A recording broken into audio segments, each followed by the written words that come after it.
vragen, bedwing ik mijn tranen. Zou je dan bij me zijn vannacht?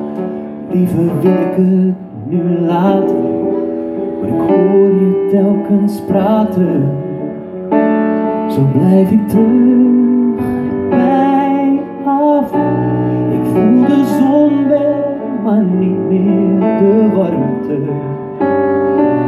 Ik word omhelst, maar het zijn niet meer jouw armen. En ik wil niet zien dat dat nu niet meer kan.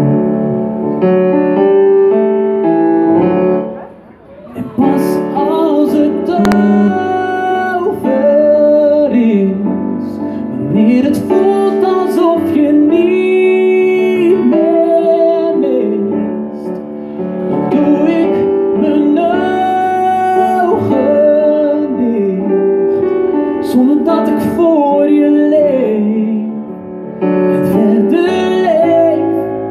En pas als het over